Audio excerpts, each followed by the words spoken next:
welcome to this channel. My name is Richard Okere Jr. and welcome. Okay, so this is where I talk about politics and government, and this is a show, part of my channel that I have titled Talking Politics. I have interest in politics and I share things about politics. Okay, so if you like what I'm going to be talking about today, hit that subscribe button so that you don't miss any other videos that I release.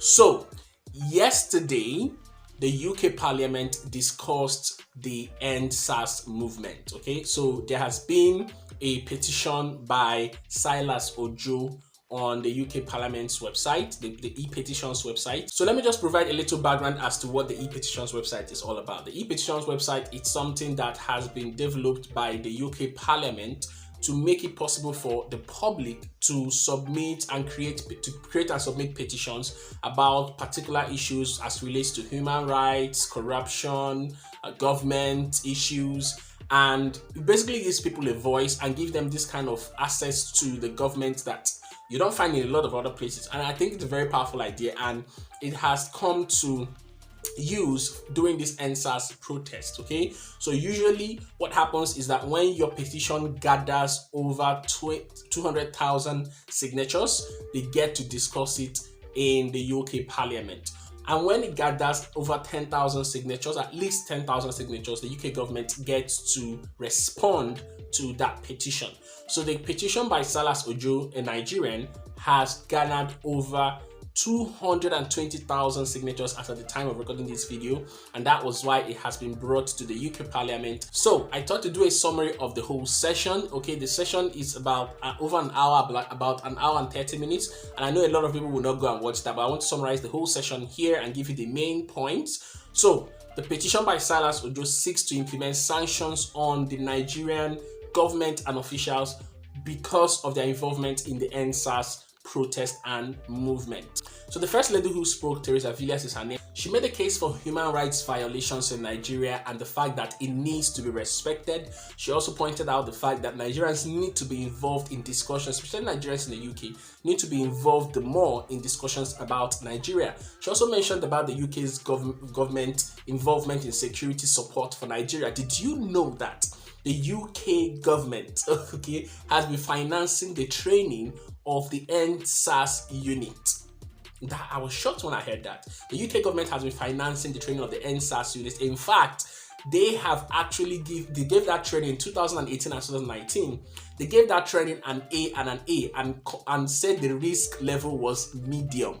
So you can imagine the quality of support, and there was an outcry about that because you cannot continue to finance a unit that has been reported to, in fact, with evidence that they are brutal, they are molesting people, infringing on the rights of people, human rights issues, killing people, intimidating people, and you are actually financing them without knowing the actual effectiveness of all that financing. So there was an outcry, there was passion. Okay, in fact, at some point, one of the parliamentarians referred to Buhari's regime as, quote, an increasingly cruel and brutal regime. Okay, so there was this understanding about the plight of Nigerians, and also one of the things that excited me was the first-hand knowledge of these parliamentarians about the things in Nigeria. I was very impressed about it. They had first-hand knowledge about the Nigerian culture. They did their research very well. In fact, one of the parliamentarians, as he spoke, referred to Chinua Achebe's book as the, quote, greatest English language book. I was very impressed about that. Okay, he had very good knowledge of the Nigerian environment. Also, one of that person, as she spoke, likened Buhari's regime as, quote, a dictatorship disguised as a democracy. Okay, which is something that we've been saying all along here in Nigeria. Okay, so let me get to the debate proper. The primary thing that was discussed at that debate that they were pushing and being vocal about was the need for sanctions. They were very vocal on that. All the parliamentarians were it was unanimous that they wanted sanctions, but not economic sanctions, not countrywide sanctions that will affect the general Nigerians, that will affect the public. They wanted individual sanctions targeted at specific officials who had roles to play in the Endsars movement, especially roles that caused the deaths of people, human rights infringements and all that. So this type of sanction is called the Magnitsky sanctions regime, and this is a law that targets specific individuals who have been involved in human rights violations, who have been involved in corruption, so placing sanctions like travel ban or freezing of their assets in those countries. So this is something that they were arguing for, and it was unanimous that this is what they wanted. So after the whole debate, after making their case, it was very passionate. Okay, I really was impressed by that level of that show of solidarity with the Endsars movement. I didn't expect it to that level, but it was very passionate. Especially the house was not divided. Okay, of course, I think they have a two-party system, but it was not divided. Everybody was unanimous about that one thing: sanctions. So it was now time for the Minister for Africa to respond to all that debate, all that talk. And I don't know, unfortunately, the minister was not available. She had gone on an official duty, so she sent a representative.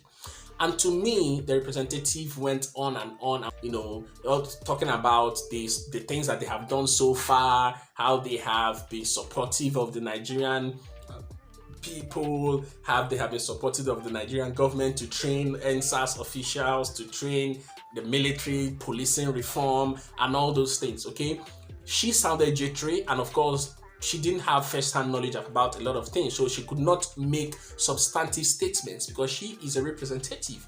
So in all, what happened was that there was no actual commitment to sanctions. In fact, while she was making all that, generalized statements, one of the parliamentarians stood up and was like, "We want you to make sanctions, and we are hoping that that is what you are going to come here to do. But since we are not going to do it," but it happened that there was no commitment to sanctions, that they were going to continue to involve the Nigerian government, and they were going to monitor the judicial panel of inquiry and find out what was going there, and then they can know what to do. Okay, so that was generally it. There was no commitment to sanctions. But one of the things that I was impressed about, in fact, the primary thing I am happy about, is the fact that this was discussed. Nigerians aired their voice. There was pressure. We put that pressure on the Nigerian government to do things right. And this is where I'm going to make a video later on sharing more ideas about how the Nigerian youth can actually put more pressure on the government and in fact influence the 2023 elections in a right way, in a very powerful way. But this is a first step in the right direction in terms of showing the government that, hey, we youths can do something. We youths can get involved in politics. We youths can be active, and we can make our voice heard in the whole world, and we can do it if we want to. Okay, and there are avenues for us to do that. We are intelligent people, we are smart people, and we can push for things in this country. We can do things in this country. I'm going to be sharing those ideas later on, so watch out for that video on talking politics. So I hope this has been valuable for you. I didn't find out if there was going to be a continuation of this debate, but so far so good. If you have time, you can go and watch the whole video, but I just thought I should do a summary about it. Hit that subscribe button to subscribe to this channel, and see you on the next video. Take care, guys.